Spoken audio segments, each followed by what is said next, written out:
এক্সচেঞ্জের দাম দেবো, কি হিসেবে দাম দেবো? ওপেন করো, ওপেন করো।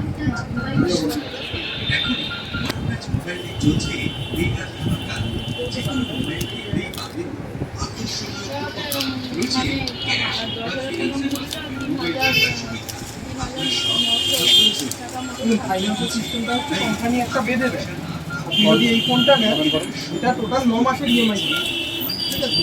9 মাসের ইএমআই হিসেব মতো 5,500 টাকা ডাউন পেমেন্ট আছে, মাসে মাসে 1554 টাকা করে দিতে হয়। সাইড করে আপনি যদি একবারে এখন 10,000 টাকা দিয়ে যান, তাহলে বাকি থাকছে 3,000 টাকা, 4,000 টাকার মতো বাকি টাকা, 4,000 আর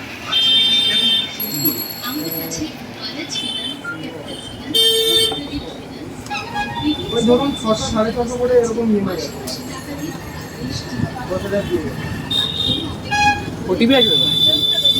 হ্যাঁ, যা ফোনের দাম পাই ওটিপি